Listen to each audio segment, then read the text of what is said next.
Good morning दोस्तों। अपन ने कल जो राजस्थान के फिजियोग्राफी डिवीज़न है उनमें Aravalli range and hilly region के बारे में अपन ने कल चर्चा करी थी, लेकिन समय अभाव के कारण अपना जो है ये भौतिक प्रदेश के बारे में जो अपन को चर्चा करनी चाहिए थी वो पूरी नहीं हो पाई थी। तो उसका जो बचा हुआ भाग है, हालांकि अरावली प्रदेश और एक तरह से बहुत ही भूआकृतिक प्रदेश बहुत बड़ा है, इसके बारे में जो है 1-2 घंटे के अंदर चर्चा करना बहुत ही मुश्किल बात है, लेकिन फिर भी अपन कोशिश कर रहे हैं कि अपन कम से कम समय में इसके इम्पोर्टेंट जो चीज़ें हैं, जो एस्पेक्ट्स हैं Aravalli range and hilly region के, उनके बारे में अपन चर्चा कर सकें। जो Aravalli region and Aravalli range and hilly region का जो बेसिक जो बातें थी वो अपन ने कल पार्ट फर्स्ट में अपन ने चर्चा करी, और जो रिमेनिंग जो इसका पार्ट है वो आज अपन जो इसके बारे में अपन चर्चा करेंगे। दोस्तों, जैसे आप लोगों को पता है कि अरावली पर्वतमाला राजस्थान के लगभग बीचों बीच से गुजरती है। अरावली पर्वतमाला जो है इसका अपन जो ज्योग्राफिकल लोकेशन देखें तो राजस्थान के यहाँ पर जो है खेतड़ी तहसील है झुंझुनू डिस्ट्रिक्ट में, और इधर जो है सिरोही जिले की खेड़ बर्मा नामक स्थान है। यहाँ पर जो है ये दक्षिण पश्चिम से उत्तर पूर्व की ओर ये फैली हुई है, जैसा कि मैंने कल आप लोगों को बता दिया था। जिस प्रकार अरावली पर्वतमाला राजस्थान को लगभग 2 समान भागों में विभाजित करती है, एक उत्तरी पश्चिमी राजस्थान और एक दक्षिणी उत्तरी पश्चिमी राजस्थान और दक्षिणी पूर्वी राजस्थान, ठीक उसी तरह अरावली पर्वतमाला के पैरेलल एक आइसोइड लाइन मतलब समवृष्टि रेखा गुजरती है, वो भी राजस्थान को लगभग 2 समान भागों में विभाजित करती है। दोस्तों, इसके अलावा जो भारत, आप लोगों को पता होगा कि भारत का जो महान जल विभाजक है वो भारत के अंदर जो इसका भारत का जो दक्षिण सदर्न पार्ट है उसके अंदर जो वेस्टर्न घाट है, उसके बाद के अंदर सतपुड़ा रेंज है, विंध्याचल रेंज है, फिर उसके बाद में अरावली रेंज एक मुख्य रेंज है जो कि भारत के महान जल विभाजक का कार्य करती है, उसमें योगदान देती है। राजस्थान में मुख्य जो जल विभाजक है वो अरावली पर्वतमाला है। अरावली पर्वतमाला से जितनी भी रिवर्स नदियाँ निकलती है वो इसके जो पूर्वी तट या पूर्वी किनारे से जो नदियाँ निकलती है वो बे ऑफ बंगाल के अंदर या जो है बंगाल की खाड़ी प्रवाह जो तंत्र है उसका हिस्सा है। और जो दूसरी जो इसका वेस्टर्न पार्ट से जैसे रिवर्स निकलती है, जैसे मान लो लूनी रिवर्स है या इसकी ट्रिब्यूटरीज है, वो सारी की सारी जो है इधर बहती है, पश्चिम अरावली पर्वतमाला के पश्चिमी दिशा में बहती है, और वो जो है अरेबियन सी जो सिस्टम है या ड्रेनेज सिस्टम है उसका पार्ट है। मैंने वैसे आप लोगों को कल बता दिया था, मेरे जो पार्ट 1 जो Aravalli range and hilly region का जो भाग प्रथम है, जो पहला लेक्चर है व्याख्यान, उसमें मैंने बता दिया था। फिर भी मैं आप लोगों की जानकारी के लिए बता दूं कि इसका जो नॉर्दर्न पार्ट है उसका जो उत्तरी भाग वो दिल्ली सिस्टम का हिस्सा है, दिल्ली क्रम की चट्टानें पाई जाती है, और इसका जो सदर्न पार्ट है स्पेशली अजमेर से लेके पालनपुर तक, तो यहाँ ये जो है धारवाड़ क्रम की यहाँ पर चट्टानें पाई जाती है जिनमें खनिजों की बहुतायत पाई जाती है। दोस्तों, जो राजस्थान का कुल क्षेत्रफल है उसका उसके लगभग 9% भाग पर अरावली पर्वतमाला या अरावली प्रदेश फैला हुआ है। ये मुख्यतया 7 जिलों में फैली हुई अरावली पर्वतमाला और इससे संबंधित पहाड़ियाँ, श्रृंखलाएँ, लेकिन कुछ पार्सली जो है ये अन्य जिलों में फैली हुई है, जैसे झुंझुनू में, टोंक में है। तो कुल मिला के मुख्यतः 7 जिलों में अरावली पर्वतमाला फैली हुई है। और अगर कुल जिलों की में माने कि भाई कितने जिलों के अंदर ये फैली हुई है, चाहे आंशिक रूप से फैली हुई हो, तो कुल 13 जिलों में अरावली प्रदेश फैला हुआ है, अरावली पर्वत श्रृंखला या पर्वत श्रेणी फैली हुई है। और मुख्यतः 7 जिलों में, इसमें कोई संशय नहीं होना चाहिए, मुख्यतः 7 और टोटल 13 जिले। यहाँ जैसे मैंने आप लोगों को बताया 9% जो है टोटल जोग्राफिकल एरिया जो राजस्थान का है उसमें 9% में अरावली प्रदेश फैला हुआ है। और यहाँ पर लगभग जो टोटल पॉपुलेशन है राजस्थान की, उसकी 10% population Aravalli range and hilly region के अंदर निवास करती है। जो है आप लोगों को ये भी पता होगा कि अरावली पर्वतमाला जो है इसके, क्योंकि बेसिकली इसको 3 भागों में डिवाइड करते हैं, 3 प्रदेशों में। पहला उत्तरी अरावली, मध्य अरावली, दक्षिण अरावली। मध्य अरावली से ऊपर अरावली पर्वतमाला विखंडित रूप में पाई जाती है, इसमें निरंतरता नहीं पाई जाती है। लेकिन अजमेर के बाद में जैसे से अपन दक्षिण या दक्षिण पूर्व की साइड के अंदर चलेंगे तो अरावली पर्वतमाला लगातार या नियमित श्रेणी के रूप में पाई जाती है और इसकी निरंतर ऊंचाई और चौड़ाई दोनों बढ़ती जाती है।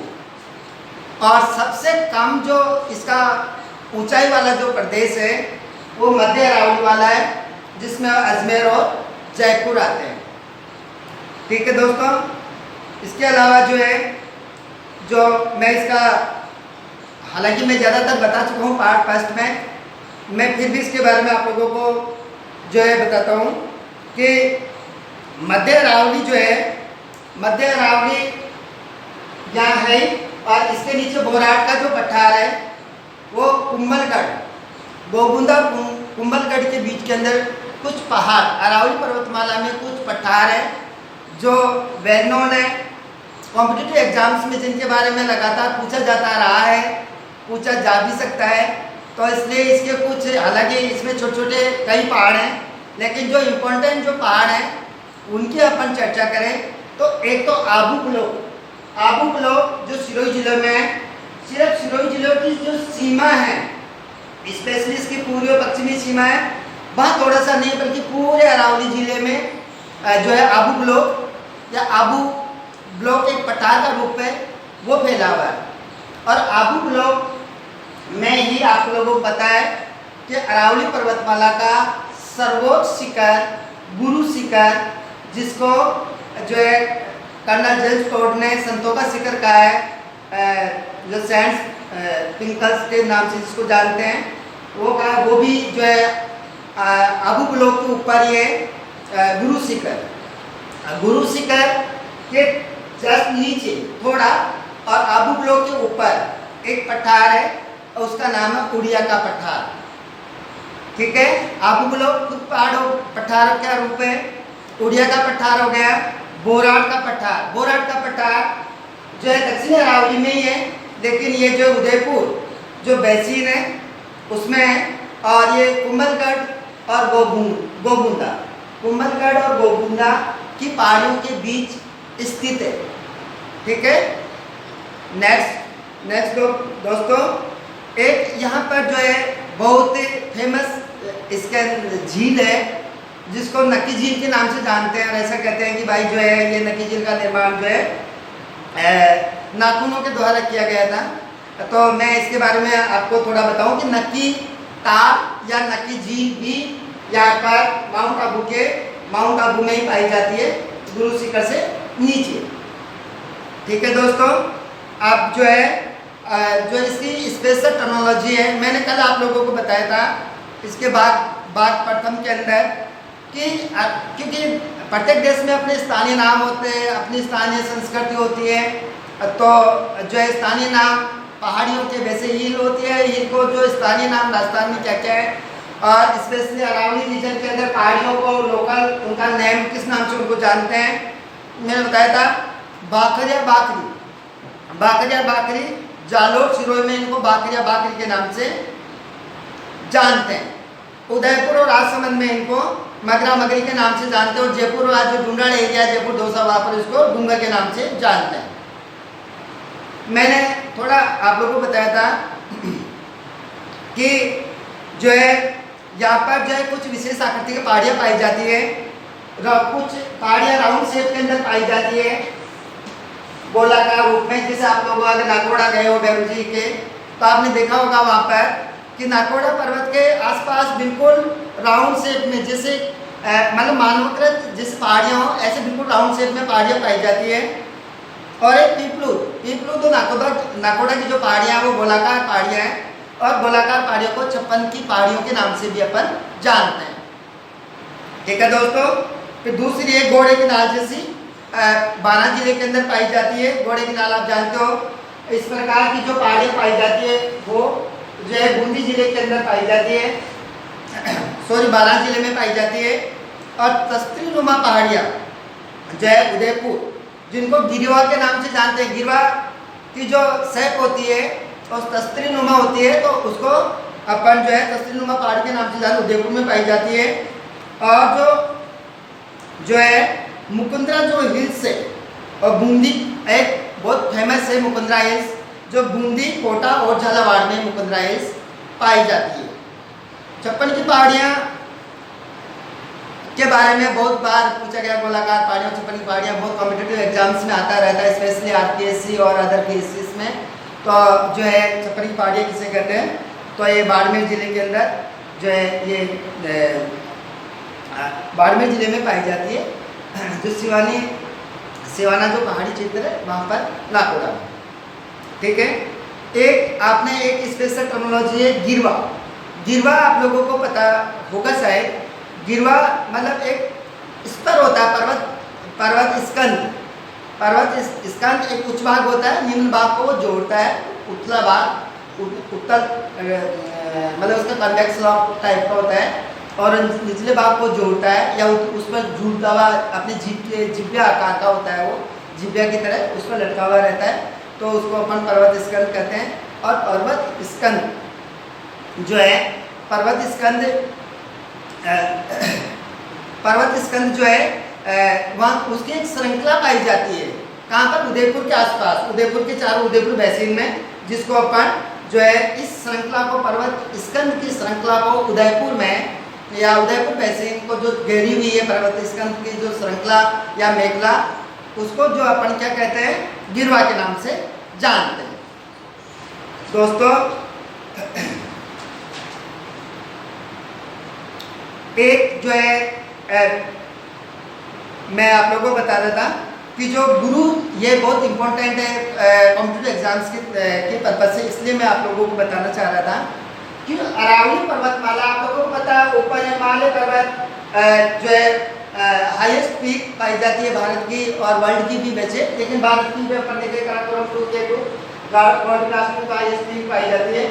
नीचे आप लोगों को पता है नीलगिरी की पहाड़ियाँ, जो तमिलनाडु में, तमिलनाडु के जो है पूर्वी, तमिलनाडु के पूर्वी जो है वेस्ट जो पश्चिमी घाट है, इसके जो है तमिलनाडु राज्य में वेस्टर्न घाट के पास में नीलगिरी की पहाड़ियाँ पाई जाती है। नीलगिरी की पहाड़ियाँ और हिमालय के बीच में, इन इतने बड़े एरिया में, मतलब मध्य भारत में एक गुरु शिखरी ऐसा शिखर है जो सबसे ऊंचा है। अपन कह सकते हैं कि जो है उधर हिमालय, इधर नीलगिरी की पहाड़ियाँ, सदर्न पार्ट में नीलगिरी और नॉर्दर्न पार्ट में हिमालय, इन दोनों के बीच में जो हाईएस्ट पीक पाया जाता है या उच्चतम शिखर पाया जाता है, वो गुरु शिखर ही है।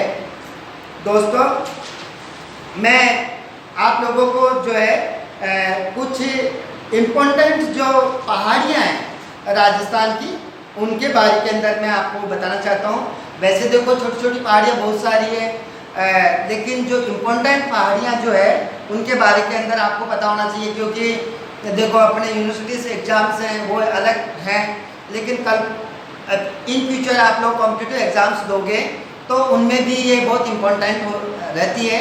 इसलिए मैं जो है जो बेसिक जो जो हिल्स हैं अरावली पर्वतमाला के जो पार्ट है उनको स्थानीय नाम से कुछ अलग नाम से जानते हैं स्थानीय भाषा में, उनके बारे में मैं आप लोगों को कुछ जो है इम्पोर्टेंट पहाड़ियों के बारे में बताना चाहता हूँ। तो वो देखिए, पहली है तोरावटी हिल्स। आप लोगों को पता है कि जो उत्तरी अरावली के अंदर जो है इसका जो पार्ट है, इधर जो इसका नर्दन जो साइड है उधर इसको शेखावाटी पहाड़ियों के नाम से जानते हैं, और इसका जो ईस्टर्न या नॉर्थ ईस्टर्न पार्ट है उसको अपन तोरावटी की पहाड़ियों के नाम से जानते हैं। ठीक है, और जो है दूसरी जो पहाड़ियाँ हैं उनके अंदर जो मुख्य पहाड़ियाँ हैं उनके बारे में मैं आप लोगों को बताता हूँ।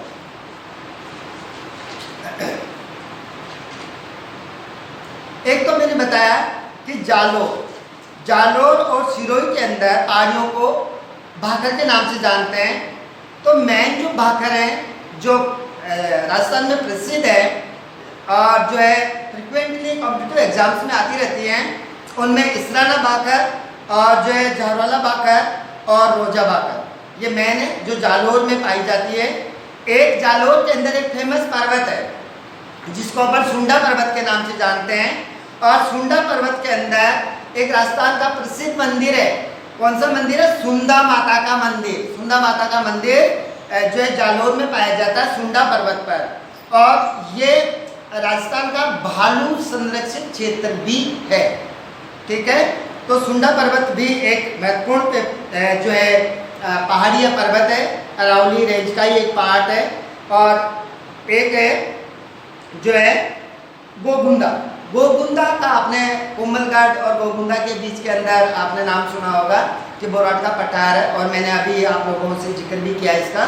तो जो गोगुंदा है, गोगुंदा भी एक फेमस पहाड़ी है अरावली पर्वतमाला की, जो मेवाड़ जो रीजन है, मेवाड़ हिल्स है, क्योंकि मेवाड़ के ऊपर मारवाड़ हिल्स है, मेरवाड़ा हिल्स और मारवाड़ हिल्स पाली में स्पेशली।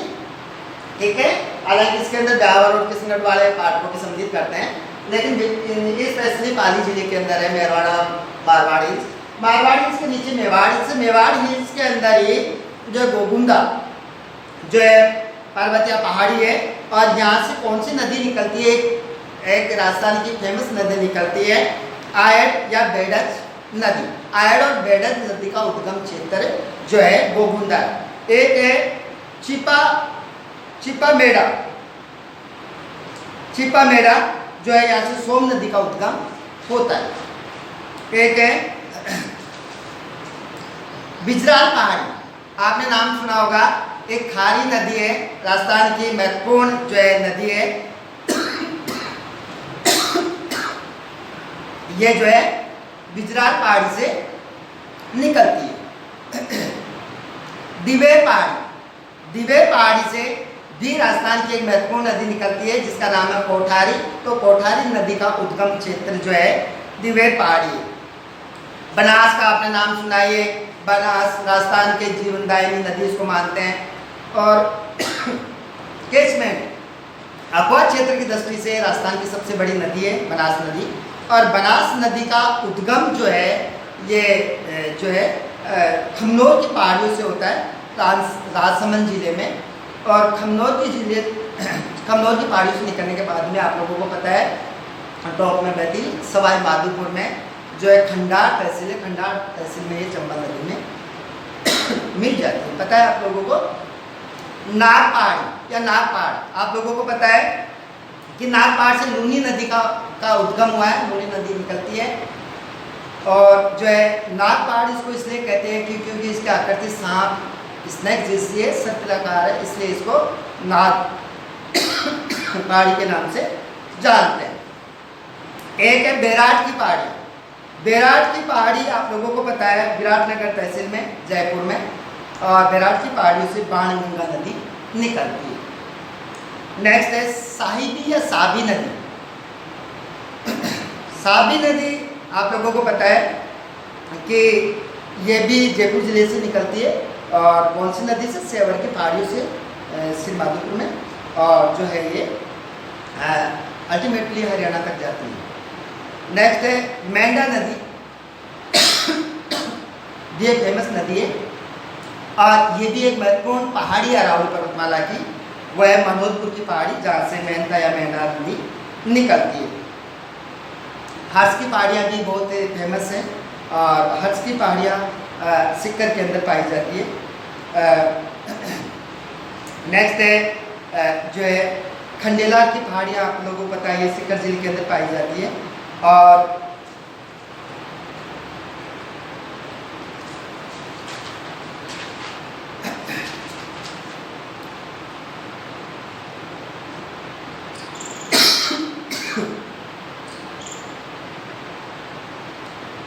एक मैंने आप लोगों को बताया कि जो है जैसे गिरवा है, पर्वत स्कंदों की स्कंद जो स्पर्श है, उनकी जो ग्रिडल होता है, उनकी जो श्रृंखला होती है उसको गिरवा कहते हैं। ऐसे ही जो भाखर है, भाखर भी जो पहाड़ी छोटी होती है लेकिन स्लॉप जब स्टीप होता है तो उनको भाखर कहा जाता है। जालोर सिरोही के अंदर आप लोगों को पता है ही। दोस्तों कई बार जो पास है, दर्रे, जिनको नाल, घाट, कोल के नाम से भी अपन जानते हैं, तो कोल का मतलब ये होता है कि जो जैसे पहाड़ी है, ये कॉन्टिन्यूशन में फैली हुई है कंटिन्यूसली, तो यहाँ पर मान लो 2 शिखर है, 2 शिखरों के बीच में थोड़ा सा निम्न भूमि है, तो यहाँ पर लोग इधर वाले लोग या इधर वाले लोग आवागमन का उसको आवागमन के लिए रास्ते के रूप में उसको प्रयोग में लेते हैं। जब कोल जब बड़ा हो जाता है, सिटी का रूप ले लेता है, तो उसमें से जो पास निकलता है उसको अपन दर्रा के नाम से जानते हैं। और जब इसका गेप ज़्यादा हो जाता है तो जब बहुत नीची हो जाती है और इसका गेप निम्न भूमि और चौड़ी हो जाती है, तो उसको अपन गेप के नाम से जानते हैं। जैसे अरावली पर्वतमाला के अंदर जो है सांबर गेप एक महत्वपूर्ण गेप है, और गेप के कारण जो वेस्टर्न जो डेजर्ट एरिया है, यहाँ का जो मरुस्थली भाग है, बालू के जो टीले हैं या रेतीली मिट्टी है, वो रेतीली मिट्टी बहकर या उड़कर किधर आती है, जो है ईस्टर्न राजस्थान में आती है, जिससे डेजर्टिफिकेशन होता है, मरुस्थलीकरण होता है। तो गेप के कारण मरुस्थलीकरण होता है। वहाँ पर जो अरावली पर्वतमाला उस मरुस्थलीकरण पर रोक नहीं लगा पाती है। इस पर रोक लगाने के लिए जितने भी अरावली पर्वतमाला के गैप्स हैं उनके ऊपर जो है सेंट्रल गवर्नमेंट, स्टेट गवर्नमेंट ने जो है परियोजनाएं भी सरकारी चला रखी है, ताकि मरुस्थलीकरण का जो विस्तार है वो जो है पूर्वी राजस्थान में नहीं। मैं आप लोगों को ये बताना चाह रहा था कि जो पास है, कोल है, घाट है, नाल है, इनके स्थानीय नाम है। पास के, कोल के राजस्थान में इनके स्थानीय नाम है, इनको नाल या घाट के नाम से जानते हैं। और राजस्थान के अंदर जो है बहुत सारे पास और जो है नाल और घाट है, लेकिन जो मुख्य हैं उनके बारे में मैं आप लोगों को थोड़ा बताना चाह रहा था। तो दोस्तों पहला जो है वह है बरनाल। बरनाल पाली जिले में, बरनाल कहाँ पे? पाली जिले में। दूसरा देसूरी नाल भी पाली जिले में। दोस्तों पाली जिले से अटैच है ब्यावर जो तहसील अजमेर डिस्ट्रिक्ट में पड़ती है, और अजमेर जो ज़िला उसकी ब्यावर तहसील जो मारवाड़ का पार्ट भी है एक तरह से। और इसके अंदर भी फेमस जो है नाल और पाल पाए जाते हैं। तो कौन कौन से यहाँ पर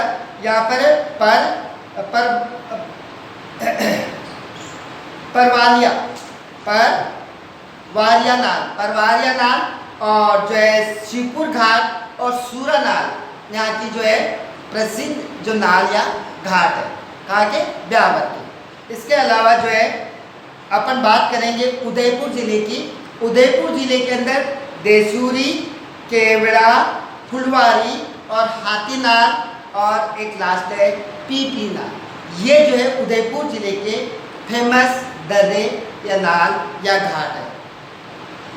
सबसे ज़्यादा राजसमंद जिले के अंदर जो है नाल या पाल या घाट पाए जाते हैं या दर्रे पाए जाते हैं। इनमें मेन है, इसके अंदर एक हाथीगुड़ा है, एक कामली घाट। आप जो है नेशनल हाईवे नंबर 8 के ऊपर आप लोग गए हों तो उदयपुर, जयपुर टू उदयपुर, तो उदयपुर से पहले मतलब कुल मिला के नाथद्वारा से पहले एक देवगढ़ आता है, और देवगढ़ जाने के लिए जो बस स्टॉप है उसका नाम कामली घाट है। वहाँ पर बहुत ही सुंदर घाट है ये, वनस्पति यहाँ पर जो है फॉरेस्ट कवर ग्रीनरी बहुत ज़्यादा है। तो जो कामली या खामली घाट है ये देवगढ़ के पास में है, और इसके अलावा है गोरम घाट और पगलिया घाट जो है ये भी राजसमंद जिले के ही। फुलवारी नाल के बारे में शायद मैंने पार्ट फर्स्ट में आप लोगों को बताया था कि फुलवारी जो नाल है इसमें सोम, मानसी और वाकर नदियाँ यहाँ पर बहती हैं। दोस्तों चूँकि जो है Aravalli range and hilly region, Aravalli श्रेणी एवं पहाड़ी प्रदेश का जो है पाठ प्रथम व्याख्यान है वो कल हो चुका था। अधिकतर बातें मैं उसमें बता चुका था, कुछ बातें रह गई थी। हालांकि क्योंकि इतने कम समय में अपन जो है अपन इनका विस्तृत अध्ययन नहीं कर सकते, या बहुत अपन जो है ज़्यादा इसके बारे में चर्चा नहीं कर सकते।